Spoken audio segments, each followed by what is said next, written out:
Halo guys, selamat datang di channel aku, Nerd Rohani.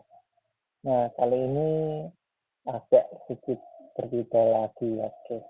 Kali ini kita akan mengkritisi atau menyoroti fenomena yang terjadi di bangsa Indonesia ini. Tujuannya apa? Supaya kita berdoa bagi bangsa dan negara ini ya guys. Karena banyak sekali peristiwa-peristiwa yang terjadi yang memprihatinkan bagi kita semua, terutama seluruh kalangan masyarakat Indonesia dan rakyat Indonesia itu sendiri. Halo, topik yang kamu angkat ini memang sangat penting. Kita memang perlu merenungkan dan berdoa untuk bangsa dan negara kita, terutama di tengah berbagai tantangan yang dihadapi masyarakat. Apakah kamu punya ide khusus atau aspek tertentu yang ingin kamu bahas dalam perenungan atau diskusi ini? Mari kita gali lebih dalam bersama. Ya, kita kali ini ngobrol santai sambil ngopi ya guys, ngopi santai supaya kita ini berpikir kritis dan melihat dari sudut pandang Alkitab ya, karena memang Alkitab sudah menuliskan keadaan zaman akhir ini, keadaan akhir zaman ini ya begitu gamblang ya, dan sekarang ini kita menuju di penghujung akhir zaman. Nah, mungkin permulaan lah permulaan akhir zaman, karena keadaan makin lama makin sulit. Kalau kita melihat di ini, di suratnya Paulus pada Timotius kan dia ada bilang kalau apa namanya akan datang masa-masa yang sukar. Nah, sekarang ini kan kita mengalami masa-masa itu ya guys, di mana harga-harga semakin naik, inflasi semakin naik, terus juga banyak sekali kebijakan pemerintah yang cenderung merugikan rakyat, kasus korupsi di mana-mana, dan aku rasa mengarah kepada ketidakpercayaan masyarakat Indonesia kepada pemerintah. Nah, ini yang perlu kita doakan supaya tidak terjadi chaos atau kerusuhan atau hal-hal yang lain, atau secara ekstrim mungkin kayak revolusi kali ya. Memang, situasi yang kamu jelaskan bisa menjadi sangat kompleks dan penuh tantangan. Memang benar bahwa dalam menghadapi situasi seperti ini, penting untuk menjaga ketenangan dan berpikir kritis. Kita bisa melihat bahwa ada banyak aspek yang perlu diperhatikan, seperti keadilan, kesejahteraan, dan stabilitas sosial. Doa dan refleksi bisa menjadi cara untuk memohon kebijaksanaan dan kedamaian dalam menghadapi tantangan ini. Kita juga bisa berusaha untuk menjadi agen perubahan positif dalam komunitas kita masing-masing. Dengan menyebarkan nilai-nilai kebaikan, saling mendukung, dan memperjuangkan keadilan. Semoga kita semua dapat terus berkontribusi dengan cara yang positif dan membangun. Mari kita terus saling menguatkan dan mendoakan satu sama lain.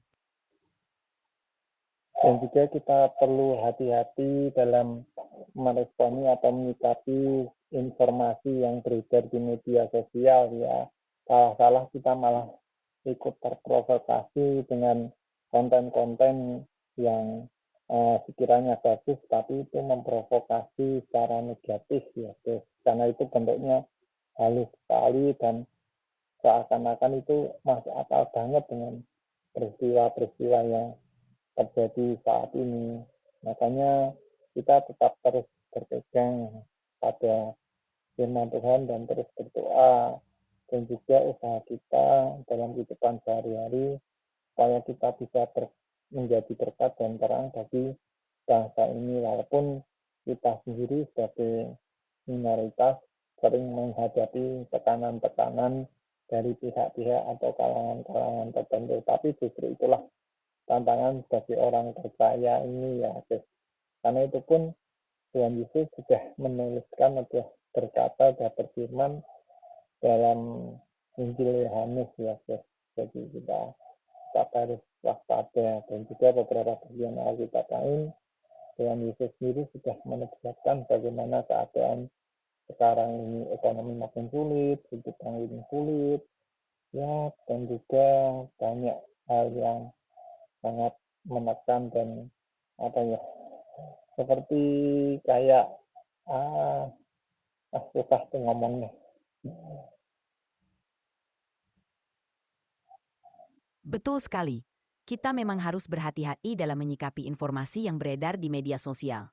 Di zaman sekarang, informasi bisa dengan mudah menyebar, baik yang benar maupun yang tidak. Oleh karena itu, penting untuk selalu memverifikasi informasi sebelum mempercayainya dan membagikannya. Kita harus bisa membedakan mana yang fakta dan mana yang hoax, serta tetap menjaga sikap bijak dalam berinteraksi di dunia maya. Memang benar, dalam situasi yang penuh tantangan ini, kita perlu terus berpegang pada nilai-nilai kebaikan dan memperkuat iman. Dengan tetap berdoa dan merenungkan ajaran-ajaran yang membawa kita pada kedamaian dan kebijaksanaan, kita bisa menjadi berkat bagi orang lain di sekitar kita. Semoga kita semua terus dikuatkan dan mampu memberikan kontribusi positif untuk menciptakan perubahan yang baik, baik dalam kehidupan sehari-hari maupun dalam komunitas yang lebih luas.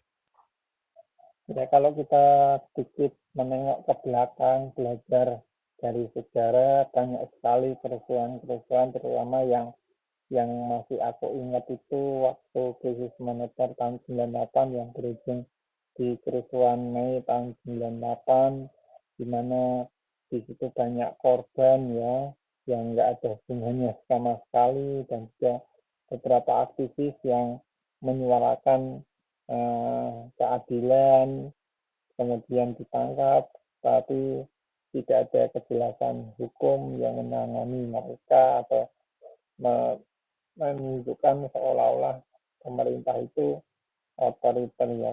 Tapi ya kadang-kadang justru di era reformasi ini kita harus memanfaatkan kebebasan berpendapat itu secara positif dan bertanggung jawab ya guys. Apabila ada hal-hal yang misalnya untuk mengkritisi pemerintah ya tidaknya disampaikan dengan komunikasi yang lemah lembut ya kan, misalnya kan kemarin saya sempat sampaikan renungan bagaimana jawaban yang lemah lembut itu meredakan amarah, dan juga bagaimana lidah itu apa namanya bisa menjadi berkat dan bisa menjadi tutup dengan ya hidup mati dikuasai lidah lah. Makanya kita perlu menguasai yang namanya lidah, itu ya asasnya amsal ya. Betul sekali. Belajar dari sejarah bisa memberikan kita banyak pelajaran berharga. Peristiwa-peristiwa masa lalu, seperti yang terjadi pada tahun 1998, mengingatkan kita akan pentingnya keadilan dan tanggung jawab dalam setiap tindakan. Memang, di era reformasi ini, kita diberi kebebasan yang lebih besar untuk menyuarakan pendapat dan berpartisipasi dalam kehidupan politik. Namun, kebebasan ini juga harus digunakan dengan bijaksana, dengan komunikasi yang konstruktif dan saling menghormati, agar perubahan yang kita inginkan dapat tercapai dengan cara yang damai dan membangun. Mengontrol emosi dan menggunakan lidah dengan baik memang sangat penting. Dengan berbicara dan bertindak secara bijaksana, kita bisa menjadi contoh yang baik bagi orang lain dan berkontribusi dalam menciptakan suasana yang lebih harmonis dan penuh kedamaian. Semoga kita semua terus diberikan kekuatan dan kebijaksanaan untuk menghadapi setiap tantangan dan menjadi agen perubahan yang positif. Nah, makanya kalau kita mau mengkritisi pemerintah ya, kita harus bijak dan berhati-hati dalam menyampaikan apa yang menjadi pendapat kita soal pemerintah ini dan menyikapi kebijakan pemerintah ini dengan bijak ya guys. Dan kita sebagai orang percaya, ayo berdoa dong, berdoa ya. Nanti kalau baru terjadi sesuatu kesukaran yang signifikan, baru berdoa. Berdoa itu ya mulai dari sekarang ini untuk bangsa dan negara ini, khususnya supaya Tuhan melawat bangsa Indonesia ini. Masih banyak hal-hal yang kompleks terjadi, belum lagi yang ada di Papua, belum lagi ada yang di daerah-daerah lain, konflik-konflik dan isu-isu sara yang masih marak terjadi belakangan ini, bahkan banyak tindakan-tindakan intoleransi di beberapa tempat, ya meskipun puji Tuhan di beberapa tempat itu sudah terselesaikan dengan damai, tapi harapannya hal itu enggak berkelanjutan secara signifikan ya guys. Kalau bisa ya diselesaikan dengan baik-baik, jangan anarki, jangan dengan kekerasan ya guys. Betul sekali. Menyampaikan pendapat dengan bijaksana dan penuh pengertian sangat penting, terutama dalam situasi yang sensitif. Kita semua memiliki tanggung jawab untuk menjaga kedamaian dan harmoni di tengah perbedaan yang ada di masyarakat. Masalah-masalah seperti konflik di berbagai daerah memang memerlukan perhatian khusus dan solusi yang bijaksana. Kita harus mendorong dialog yang konstruktif dan saling pengertian untuk menyelesaikan perbedaan, serta mengutamakan pendekatan yang damai dan penuh kasih.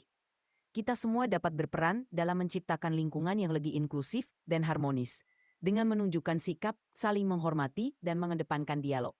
Semoga kita semua diberi kekuatan untuk terus berkontribusi dalam menciptakan perdamaian dan keadilan, serta menjadi agen perubahan yang positif bagi bangsa dan negara.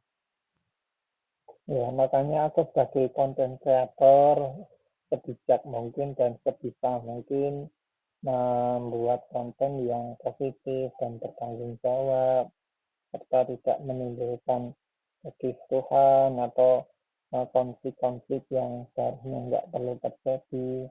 Kalau misalnya bisa diomongkan ya kita ngobrol secara musyawarah dengan baik-baik ya, jangan berdebat akhirnya timbul karena kekerasan. Sebab manusia itu tidak ada kebenarannya di hadapan Tuhan, malah justru menimbulkan konflik-konflik yang tidak penting, yang merugikan ya. Di kita ini adalah ya, termasuk aku sih sebagai konten kreator, mengajak kita semuanya, ayo dong kita bangkit, kita toleransi, kita hargai sama kita ya, sama seperti Tuhan bilang, kasihlah sesama manusia seperti mengasihi diri sendiri. Nah, itulah hal yang paling penting yang kita patut pegang ya guys, karena Allah sendiri, Yesus sendiri, Kristus sendiri itu mengajarkan kasih kepada kita, ya, kasih kepada Tuhan Allah dan juga kasih terhadap sesama, bahkan mengasihi setiap makhluk yang ada dalam arti yang kita menghargai segala ciptaan Tuhan. Saya setuju sekali. Sebagai konten kreator, kita memiliki tanggung jawab besar untuk menyampaikan pesan yang positif dan membangun. Dengan memilih konten yang membawa dampak baik, kita dapat membantu menciptakan suasana yang lebih inklusif dan saling menghormati di masyarakat. Mengajak orang untuk berpikir kritis, menghargai perbedaan, dan memupuk toleransi adalah langkah yang sangat berarti. Kita juga bisa mendorong orang lain untuk lebih memahami diri mereka sendiri dan orang lain, yang pada akhirnya bisa membawa dampak positif dalam kehidupan sehari-hari. Teruslah menjadi inspirasi bagi orang lain dengan cara yang penuh kasih dan perhatian. Semoga kita semua terus diberi kekuatan untuk menyebarkan kebaikan dan kedamaian, serta berkontribusi dalam menciptakan dunia yang lebih baik. Ya, terutama kita tidaknya kan tidak menyebarkan informasi-informasi hoax atau menyebarkan disinformasi yang justru malah memperkeruh suasana. Makanya kan sebagai konten kreator aku secara pribadi pun selektif dalam melihat informasi kemudian menyampaikannya dan menyikapinya, jangan langsung telan mentah-mentah oh iya langsung ikut ngompor-ngomporin, nggak kayak gitu ya. Itu kan sama dengan kita orang percaya malah jadi batu sandungan. Tetapi apabila informasi itu sekiranya tidak bermanfaat ya kenapa harus disebarluaskan, atau justru malah ada kepentingan di balik itu ya, ya mungkin kepentingan finansial, mungkin juga malah yang lebih parah itu supaya keadaan tambah kisruh, tambah kacau. Kalau otak psikopat ya mungkin kayak gitu ya, menyebarkan satu teror ketakutan dalam masyarakat. Tetapi kita sebagai orang percaya kan sebagai pembawa damai ya kan, berbahagialah mereka yang membawa damai, ya kan, seperti itu. Benar sekali. Sebagai konten kreator, kita harus bertanggung jawab dalam menyebarkan informasi. Memverifikasi kebenaran informasi sebelum membagikannya adalah langkah yang penting.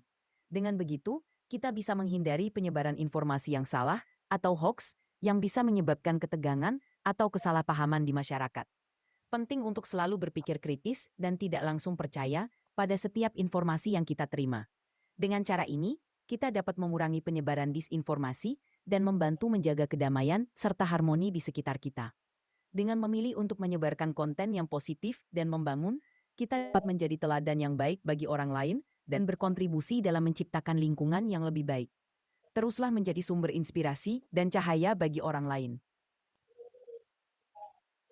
Ya, makanya dari itu kan aku mengajak kita semuanya untuk berusaha menyikapi secara positif, terutama isu-isu yang belakangan terjadi, berita-berita yang terjadi belakangan ini.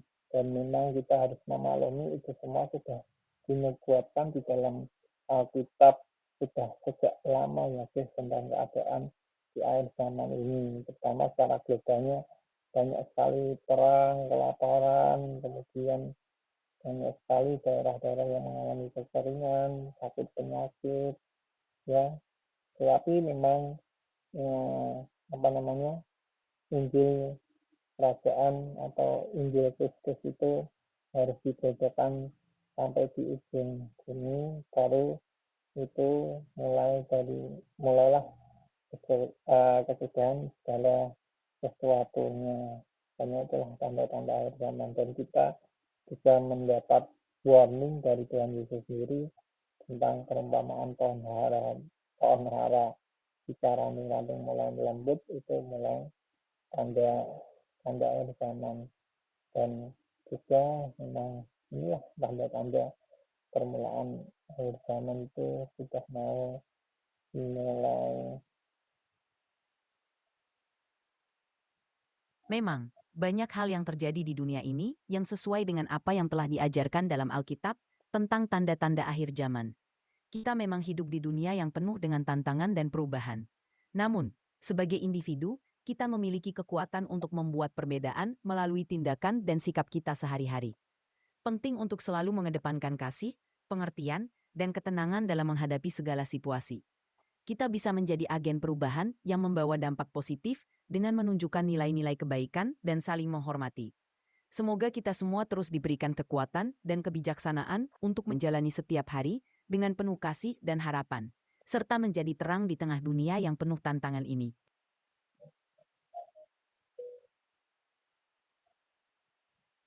Oke guys, kira-kira segitu dulu pesan yang ingin aku sampaikan. Semoga pesan ini bisa menjadi berkat dan bermanfaat bagi kita semuanya untuk kita tetap bersikap positif di dalam Tuhan, dan juga tidak terpancing atau terprovokasi dengan informasi-informasi yang beredar belakangan ini ya guys. Dan kita tetap terus berdoa bagi bangsa Indonesia ini, kiranya Tuhan melawat bangsa Indonesia ini, dan juga bangsa Indonesia ini penuh dengan shalom atau damai sejahtera, sehingga kita juga dapat menikmati damai sejahtera itu. Dan juga kita buat berdoa bagi saudara-saudara kita yang mungkin saat ini sedang mengalami kesulitan-kesulitan ya guys, supaya Tuhan memberikan kekuatan pada mereka, iman yang teguh dalam menghadapi setiap pergumulan permasalahan yang